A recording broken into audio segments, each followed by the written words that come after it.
I ran for state auditor in 2022 on the Republican ticket. Back then I traveled the state talking about fraud and a lot of the issues that are still here today. Didn't quite win that race, came close within 8,000 votes statewide, one of the closer races in almost 20 years in Minnesota.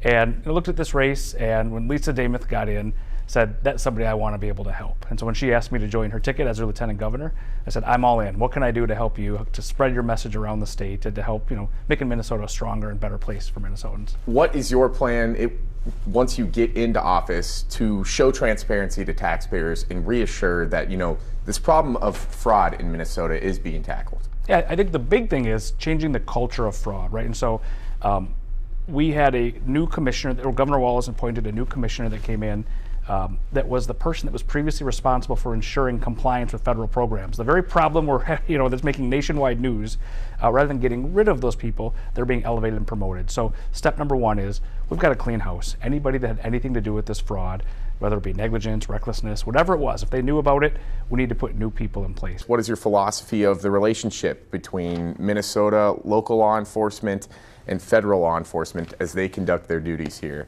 in Minnesota? America voted to have a secure southern border, to have really orderly federal law enforcement, and we're not seeing that. We're seeing chaos, and a big part of that is we have a culture here in Minnesota from the governor on down, and we see this with some of our city leaders that want to try to undermine those federal laws by keeping, for example, local police from being able to do their jobs, or honoring detainers, so that rather than having to go into communities to find some of these criminals, they're able to go to a jail and have a nice orderly transition and transfer to the federal government. How do you guys plan to tackle the issue of local municipalities continuously going out to taxpayers every year to raise property taxes? It's probably one of the biggest issues. We travel the state, and we've traveled a lot of places.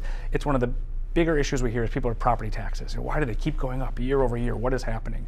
And what happened was there was a period for 2 years when we had one party, the Democrats, had single party control. They had the House, the Senate, and the governor. And they passed a lot of stuff. They spent the $18 billion surplus, gave a nominal back amount, for the most part spent the entire thing, and then added almost $10 billion in additional taxes and additional fees.